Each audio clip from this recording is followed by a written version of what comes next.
ሰላም።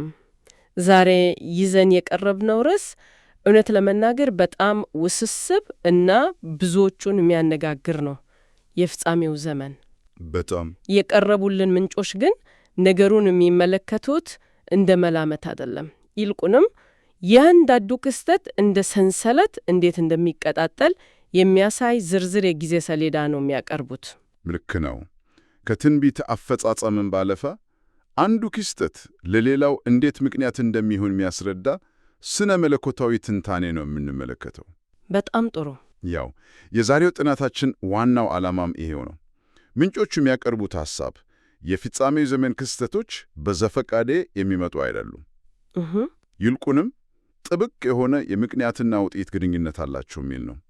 ስለዚህ ዛሬ የመጀመሪያው ትንሣኤ የሚባለው ክስተት እንዴት የሰባቱ መቅሰፍቶች መነሻ እንደሚሆን እንመለከታለን። እና ይህ ሁሉ ደግሞ የፍጡራን ነጻ ፍቃድ ፍጻሜ ከሚባል ትልቅ ጽንሰ ሐሳብ ጋር ይገናኛል አልከኝ? በትክክል እዛ ጋ ነው ዋናው ነጥብ ያለው። እስቲ እንፈትሸው። እሺ፣ እንግዲህ አሁን ጀምረው። በምንጮቹ ትንታኔ መሰረት ሁሉም ነገር የሚጀምረው በኢየሱስ መገለጥ ነው። ነገር ግን አቀራረቡ ከተለመደው የተለየ ነው አይደል? አዎ፣ ይሄ ወሳኝ ነጥብ ነው።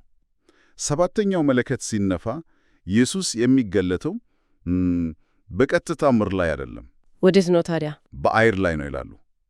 በደመና ላይ ሆኖ በአየር ላይ ይቆማል። እናም ይህ ድርጊት በራሱ ቀጣዩን ታላቅ ክስተት ያስነሳል። እሱም የመጀመሪያው ትንሣኤ የሚባለው በዲቅ ያ ነው። በዛች ቅጽበት በታሪክ ዘመናት ሁሉ የእግዚአብሔርን ትእዛዛት እስከ ሞት ድረስ በመጠበቅ የተሰዉ ሰማዕታት ከሞት ተነስተው ወደ አየር ይነጠቃሉ። ይህ ማለት በድብቅ የሚፈጸም ነገር አይደለም ማለት ነው። በምድር ላይ ያሉ ሰዎች ይህንን ክስተት ያዩታል። በፍጹም በግልጽ ነው የሚያዩት። ምንጮቹ ይህንን በደንብ ያስቀምጣሉ። በምድር ላይ የቀሩት በተለይ እንደ ክፉ የተቆጠሩት ኃይሎች ይህንን ክስተት በቀጥታ ይመለከቱታል። ዋው! እንዲያውም ራእይ መጽሐፍ ላይ የምድር ነገዶች ሁሉ ያዩታል፣ ዋይ ዋይ እያሉም ያልቅሱለታል የሚለውን ይጠቅሳሉ። ስለዚህ ለሁሉም ግልጽ የሆነ መለያየት ነው ማለት ነው። በአንድ በኩል ደስታ፣ በሌላ በኩል ደግሞ ፍርሃትና ዋይታ አለ። እሺ፣ ስለዚህ የመጀመሪያው ምዕራፍ ጻድቃንን ከአየር ላይ መሰብሰብ ነው። በምድር ላይ ስለቀሩትስ ዕጣ ፈንታቸው ምንድን ነው? ፍርዱ ወዲያው ይጀመራል? አዎ፣ ወዲያው ነው። ጻድቃን ከተለዩ በኋላ በምድር ላይ የሚቀረው የሰው ዘር በሙሉ በፍርድ ስር ይወድቃል። እና ያ ሂደት ነው የወይን መከር ተብሎ የተገለጸው። ልክ ነው። ይህም በምድር ላይ የበቀሩት ክፉዎች ላይ የሚፈስሱት ሰባቱ መቅሰፍቶች ናቸው። የእግዚአብሔር ቁጣ የሚገለጥበት የመጨረሻው ምዕራፍ ነው። እሺ፣ እዚህ ላይ ነው መሰለኝ ነገሩ በጣም አስገራሚ የሚሆነው። ምንጮቹ ይህንን የመጀመሪያውን ትንሣኤ እንዲሁ ለጻድቃን እንደ ሽልማት ብቻ አድርገው አያዩት። በፍጹም ከዛ የላቀ ነው። ለመላው ፍጥረት ፋይዳ ያለው አንድ ታላቅ ክስተት ያስከትላል ይላሉ። ይኸውም የፍጡራን ነጻ ፍቃድ ፍጻሜ። ይሄ በጣም ጥልቅ ጽንሰ ሐሳብ ነው። እስቲ እንፈርተው። በእርግጥ እዚህ ላይ የሚቀረበው መከራከሪያ ይህ ነው። ሰይጣን ከመጀመሪያው አንስቶ እግዚአብሔርን ሲክስ የነበረው ሕግህ ፍትሐዊ አይደለም በሚል ነው። ደካማ ለሆኑት ፍጡራን ሊጠበቅም አይችልም። ስለዚህ በታሪክ ውስጥ የነበረው ትግል በሙሉ ይህንን ክስ እውነት ወይም ሐሰት መሆኑን የማረጋገጥ ሂደት ነው ይላሉ። ገብቶኛል። ሰማያቱ በከፋ ፈተና ውስጥ እንኳን ሳይቀሩ እስከ ሞት ድረስ ሕጉን መጠበቃቸው የሰይጣንን ክስ መሠረተ ቢስ ያደርገዋል። የእነሱ ትንሣኤ የዚህ ድል ይፋዊ ማስታወቂያ ነው። አንዴ ቆይ፣ ይሄ እኮ በጣም ትልቅ አንድምታ አለው። ይህ ማለት ለዘመናት ያልወደቁት ቅዱሳን መላእክት እንኳን በእንዲፋ ሐሳብ ደረጃ ኃጢአት የመስራት እምቅ ችሎታ ነበራቸው እያለን ነው። በትክክል። እና ያ ዕድል ሙሉ በሙሉ ለአንዴና ለመጨረሻ ጊዜ የተወገደው በምድር ላይ በተፈጸመው በዚህ የሰው ልጆች የድል ማረጋገጫ ነው። አእምሮ የሚያዞር ሐሳብ ነው። በትክክል። ምንጮቹ የሚያቀርበው መከራከሪያ ይህ ነው። የእግዚአብሔር ሕግ ፍጹምና ሊጠበቅ የሚችል መሆኑ አንድ ከተረጋገጠ በኋላ የታዘዙ ፍጡራን በሙሉ መላእክትን ጨምሮ ነጻ ፈቃዳቸው ወደ ፍጹምነት ያድጋል ይላል ነው። ከዚያ በኋላ ኃጢአት መስራት አይችሉም። ለምን?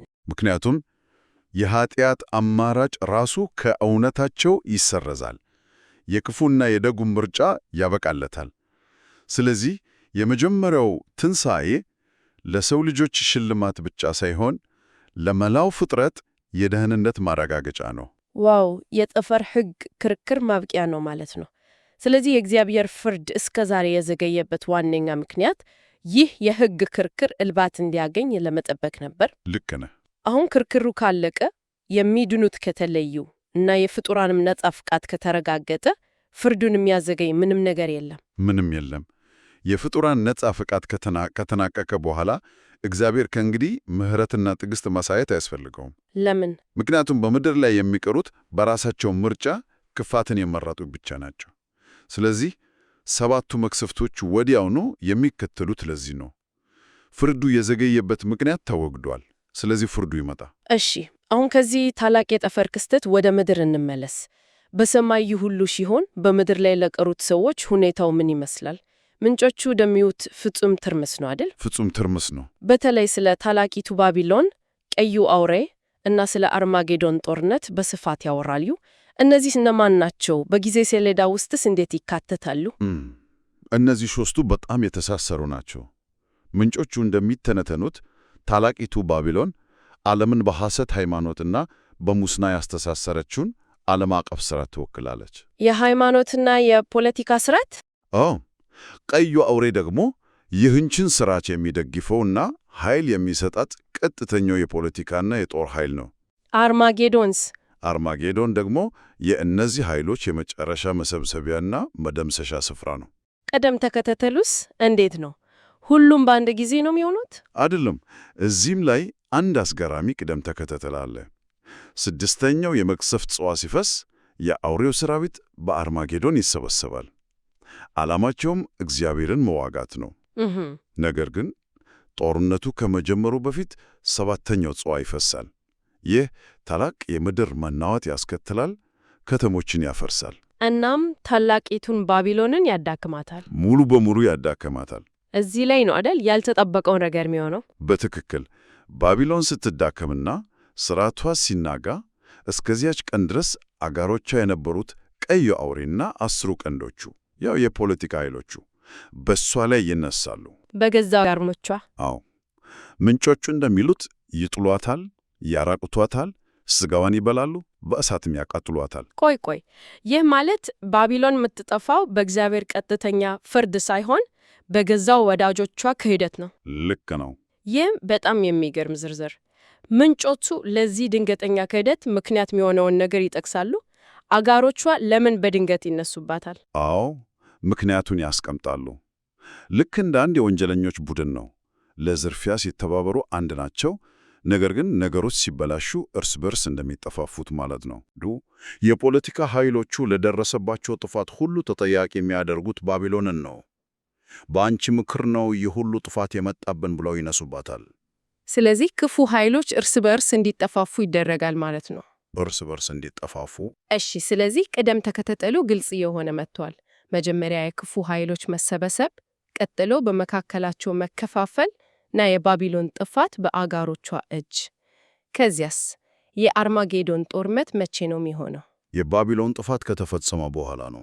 በአርማጌዶን የተሰበሰበው የአውሬው ሰራዊት አሁን ብቻው ነው የቀረው። ያኔ ነው ኢየሱስ ከሰማያዊ ሰራዊቱ ጋር ከደመናው ወርዶ ምድርን የሚረግጠው። በአርማጌዶንም የተሰበሰበውን ኃይል ሙሉ በሙሉ ያጠፋዋል። ስለዚህ የመጨረሻው ፍርድ የሚመጣው ክፉ ኃይሎች እርስ በርስ ተበላልተው ራሳቸውን ካደከሙ በኋላ ነው።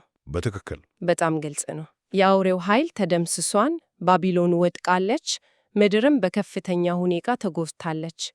ይህ ሁሉ ትርምስ ካለከ በኋላ ምንጮቹ ስለ አንድ የእረፍት ዘመን ያወራሉ አይደል? አዎ፣ የመልሶ ግንባታ ዘመን። ይሄ የ1000 ዓመት መንግስት የሚባለው ነገር እዚህ ላይ ነው የሚገባው።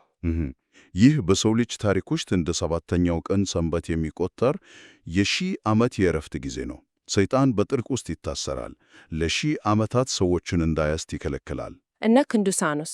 በመጀመሪያው ትንሣኤ ከሞት የተነሱት ቅዱሳን ከክርስቶስ ጋር በምድር ላይ ይነገሳሉ። ምንጮቹ እንደሚጠቁሙት አሁን ያለነው ሰማይና ምድር በይስሐቅ ከተፉ በኋላ ይህ መንግሥት በአዲስ ሰማይና አዲስ ምድር ላይ ይመሰረታል። ፍጹም ሰላም የሰፈነበት ዘመን ማለት ነው። ፍጹም ሰላምና እረፍት፣ ኃጢአትና ሞት የሌለበት ዘመን ነው። ይህ ፍጹም መጨረሻው ነው ወይስ ከ1000 ዓመት በኋላ ሌላ ምዕራፍ አለ? ሙሉ በሙሉ አይደለም።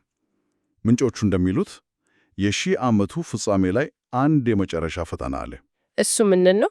ሰይጣን ለአጭር ጊዜ ከእስራቱ ይፈታ። ዓላማውም በሺህ ዓመቱ ሰላም ውስጥ የተወለዱትና ፈተናን አይተው የማያውቁትን ትውልዶች ለማሳት ነው። እና ከዛስ? ይህን ተከትሎ የመጨረሻው ፍርድ ይመጣል። የታላቁን ነጭ ዙፋን ፍርድ ይባላል። በዚህ ጊዜ ሞትና ሲኦል ራሳቸው ወደ እሳት ባህር ይጣላሉ። የክርፋት ታሪክ ለአንዴና ለመጨረሻ ጊዜ ያበቃለታል። የሚገርም ነው። ምንጮቹ እዚህ ላይ አንድ ፍልስፍናዊ ጥያቄ ያነሳሉ። በዚያን ጊዜ ኃጢአት ሙሉ በሙሉ ከጠፋ በኋላ በፈጣሪና በፍጡር መካከል አስታራቂ ያስፈልጋለን? አዎ፣ ይህ በጣም አስደናቂ ጥያቄ ነው። የኃጢአት ጽንሰ ሐሳብ ራሱ ከፍጥረት ሲወገድ የኢየሱስ የማስታረቅ አገልግሎት ተልእኮውን ያጠናቀቀ። ስለዚህ በፈጣሪና በፍጡር መካከል የነበረው ግንኙነት ወደ ቀድሞ ፍጹም ወደሆነ ኅብረት ይመለሳል።